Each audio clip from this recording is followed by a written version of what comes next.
नमस्कार, मैं हूं सुमित शुक्ला। स्वराज एक्सप्रेस में आपका बहुत बहुत स्वागत है। जैसा कि हम जानते हैं कि हमारी भारत सरकार और राज्य सरकार स्वच्छता अभियान को लेकर कई तरीके के काम कर रही है, नियम निकाल रही है। और जैसा कि हमको अच्छे से पता है कि इंदौर को स्वच्छता के मामले में आई थिंक नंबर 1 अवार्ड मिला है और ये हमारे लिए बहुत ही गर्व की बात है। और इसी अभियान से जुड़े हमारे साथ में जलज जोशी, जो कि ये स्वच्छता अभियान से काफी टाइम से जुड़े हुए हैं और इन्होंने एक ऐप डिजाइन किया और लॉन्च कर रहे हैं उस ऐप को। चलो उससे रिलेटेड हम इनसे कुछ क्वेश्चंस करेंगे, इनसे तमाम जानकारी हम लेंगे। चलिए हम आपको उनसे मिलवाते हैं। जलज जी, हमसे मिलने के लिए बहुत बहुत धन्यवाद। सबसे पहले तो आपका जो मैं ये पूछना चाहता हूं कि ये आप स्वच्छता अभियान से जुड़े हुए हो, आप कब से जुड़े और ऐसी क्या चीज थी जो आपको इस चीज के ऊपर खींच के ले गई? स्वच्छता हमारे को काफी जरूरी है, जिससे हमारे को काफी हेल्थ बेनिफिट होते हैं। अगर स्वच्छता नहीं है तो हेल्थ रिलेटेड बहुत सारे इश्यूज होते हैं और बहुत सारी अदर इनकन्वीनियंस होती है जो हम लोगों को फेस करनी पड़ती है।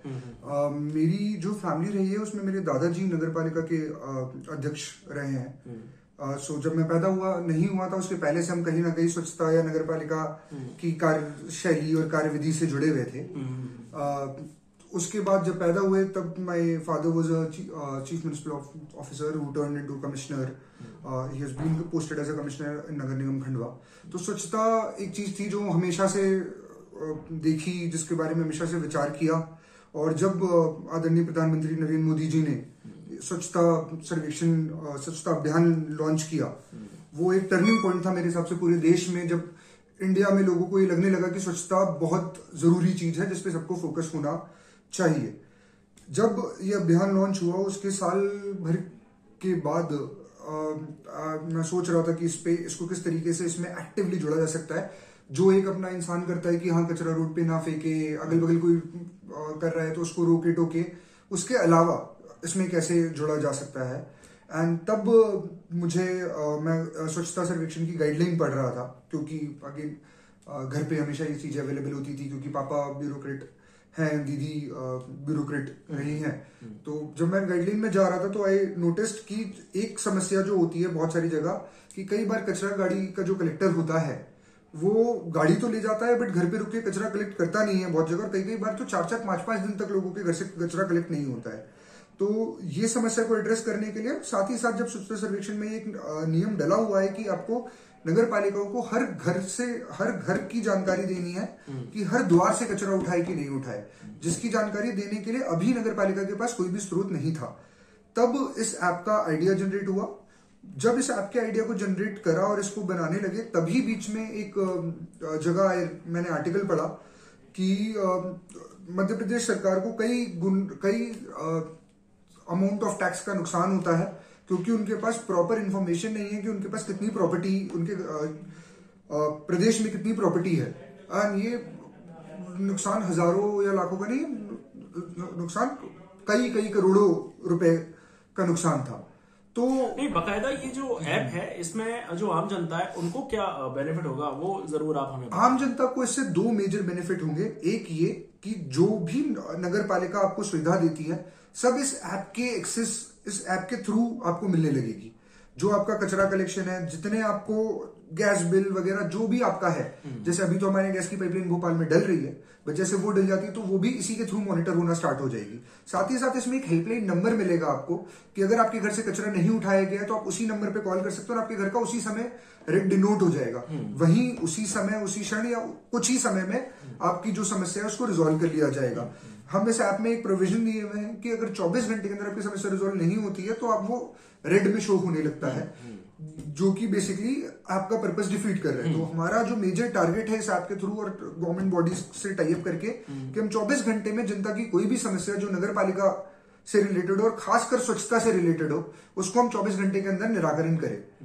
और अगर हम 24 घंटे अंदर स्वच्छता का निराकरण करते हैं तो मुझे लगता है कि जनता की चीज काफी डिफिकल्टी काफी कम हो जाएगी। क्योंकि अभी मुझे लगता है कि कोई ऐसा प्रॉपर माध्यम नहीं है जिसमें जनता सरकार के साथ जुड़ के, क्योंकि अभी आप आज के जमाने में जब पूरी दुनिया डिजिटलाइज हो चुकी है, एक फोन कॉल पे आपको सारी चीज है, तब आप जाके अपने लोकल पार्षद के पास जाके कंप्लेंट कर रहे हैं कि भाई 2 दिन या 3 दिन या एक भी दिन मेरे घर से कचरा नहीं उठा है, या मेरा पानी नहीं आ रहा है, या मेरा कोई बेसिक जो नगर पालिका की सुविधा है वो बेसिकली इस ऐप का फ्यूचर के बारे में बताइए। आपको क्या लगता है कि ये सक्सेस होगा? क्योंकि आए दिन कोई ना कोई ऐप लॉन्च होते रहते हैं, बट बहुत एक कम क्वालिटी में सक्सेस होते हैं। इसके बारे में आप क्या बोलना चाहेंगे? मुझे पूरा यकीन है, क्योंकि एक हम लोग इसको स्टैटिक ऐप नहीं बनाने वाले हैं।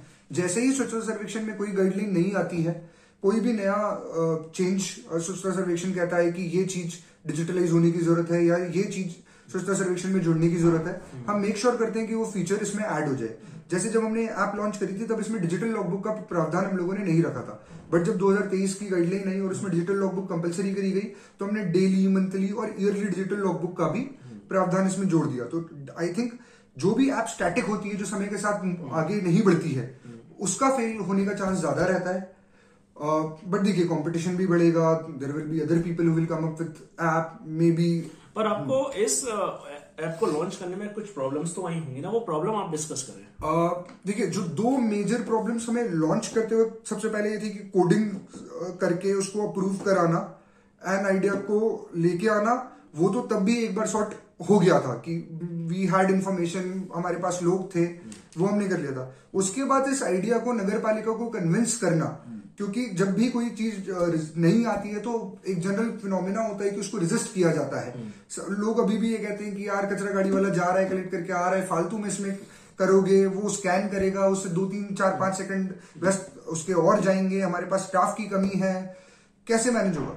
बट जब उन्होंने फाइनली सीहोर हमारा पहला था जहां पे हमें सबसे पहला ऑर्डर मिला सीहोर से, और जब उन्होंने लगाया और जब आगे सीहोर के बाद रायसेन वगैरह सब में जब उसकी फंक्शनिंग हुई और जब रियलाइज हुआ कि वो 5 सेकंड जरूर लग रहे हैं, बट उससे जो आपका अटेंडेंस सिस्टम, जो उससे कर में आपकी वृद्धि, जो उससे प्रॉपर कलेक्शन और जनता को जो सुविधा मिल रही है, वो फार बेटर है जो पहले से है।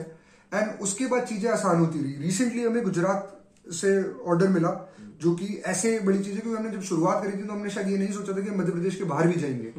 और गुजरात, उसके बाद अब हम लोग इसको फ्यूचर एक्सपेंड करना चाह रहे हैं कि हम गोवा भी जाना चाहते हैं, हम उत्तराखंड भी जा रहे हैं, छत्तीसगढ़ में भी हमारी बातचीत चालू है। अभी बातचीत के फेज में, होपफुली अगर रहा तो अगली बार जब हम मिलेंगे तो ये सारी जगह भी जुड़ी होंगी। मेरा आपसे एक आखिरी सवाल कि आप IIM से पास आउट है, आपने MBA किया, I think Lucknow. IIM Lucknow. Sorry? I am Lucknow. General Management course. Yeah. After that आप लॉयर भी हैं। I am a lawyer as well. तो आपकी ऐसे फैमिली ने ये नहीं कहा आपसे कि you are well, pass out from IIM, after that lawyer हैं, तो ये पता नहीं कि कौन सी आप फील्ड में जा रहे हैं, मतलब आपकी फैमिली ने कुछ रिस्ट्रिक्शंस वगैरह कुछ रोका तो होगा? तो coming from a government family, job security and job हमेशा मायने रखती थी। तो जब मैं उनके पास गया कि मुझे बिजनेस करना है, जॉब के साथ साथ I want expand, I want start my own, मैं अपनी खुद की लॉ फर्म बनाना चाहता हूँ, मैं खुद की एक ऐप लॉन्च करना चाहता हूँ। तो सबसे पहला सवाल तो ये था कि लॉ के अलावा कुछ करो, कोई डिग्री लो। पहले तो ये था कि ना करो, अच्छी खासी जॉब है, सिक्योर रहो, सिक्योर जिंदगी जी रही है, चलने दो। बट फिर दे स्लोली, धीरे धीरे धीरे got convinced. I give them the degree जो उनको चाहिए थी। एंड शुरुआत में देयर वाज ऑलवेज कि होगी नहीं होगी, जो आप अपना मनी इन्वेस्ट कर रहे हो, जो आपकी सेविंग्स हैं जॉब की, वो सारी आप लगा रहे हो। 2 सेविंग्स ज्यादा थी, आई वुड से उतनी नहीं लगी, बट अच्छा खासा एक अमाउंट मैंने उसमें इन्वेस्ट किया। बट स्लोली एंड श्योरली वो सेविंग्स भी रिकवर हुई, और जब उसको रिकमेंडेशन मिला और धीरे धीरे धीरे finally family came on board. And generally my family has been very supportive from start. ऐसा नहीं था कि बिल्कुल करने नहीं देंगे या वो करने देंगे। देखिए, एक पेरेंट्स का कर्तव्य होता है कि वो जब बच्चा कुछ नया करने दे तो उसको चेताते हैं या उसको बताते हैं कि इससे क्या नेगेटिव हो सकता है। बट जब उनका पॉइंट लेजिट था कि आप कोई डिग्री लें, फिर इन सब चीजों में जाएं, जो मैंने उनका फॉलो किया, and things have been good as of now. Jalaj ji, बहुत बहुत धन्यवाद हमसे जुड़ने के लिए और तमाम जानकारी के लिए, जो कि इन्होंने स्वच्छता अभियान, जो कि जिसके बारे में मैं आपसे कह चुका था कि हमारी भारत सरकार और राज्य सरकार इस पर और भी कार्य कर रही है कि जैसे जो भी हमारी जो दूसरी जो सिटीज हैं भारत में, वो भी क्लीन हो जाए। तो ये थे हमारे साथ जलज जोशी जी। आज के लिए बस इतना ही, मिलते हैं जल्द कुछ नई खबरों के साथ। नमस्कार। Thank you.